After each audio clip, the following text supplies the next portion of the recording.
পর্তুগালে নর্মালি যদি আমরা চিন্তা করি যে আগে যে সিচুয়েশন গুলো ছিল সেটা থেকে এখন একটু বেটার হবে, কারণ আগে থেকে এখন লোডটা, মানে হিউম্যান যে লোডটা, মানে ম্যান হিউম্যান রিসোর্সের যে লোডটা সেটা অনেকটা কমছে।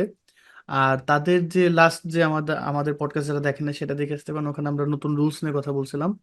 তো এই নতুন রুলস অনুযায়ী দেখা গেছে তারা, মানে ওটাকে কি বলে, ট্যালেন্ট যারা আছে তাদেরকে অ্যাট্রাক্ট করার চেষ্টা করতেছে। সো স্টাডিতে যারা আসবে তারা অবশ্যই নর্মাল, যারা ঢুকছে নর্মাল ওয়ার্ক পারমিটে যারা আসছে, মানে আমি বলতেছি না যারা একদম মাইগ্রেট করে আসছে, বা মনে করেন যে আরো কি বলে, মানে হায়ার রিসার্চার যারা ভিসা আসছে তাদের কথা বলতেছি না, যারা ওয়ার্কার্স ও তাদের না, মানে নর্মাল যারা অ্যাজ ইউজুয়াল ঢুকে, সেটা থেকে দেখা গেছে একটা স্টাডির পারপাসে যে আসে তার তাকে অন্যভাবে কেয়ার করা হয়। সো ওই হিসাবে আমার কাছে মনে হয় যে এটা যেহেতু তারা স্টার্ট করছে, so it might be a good option.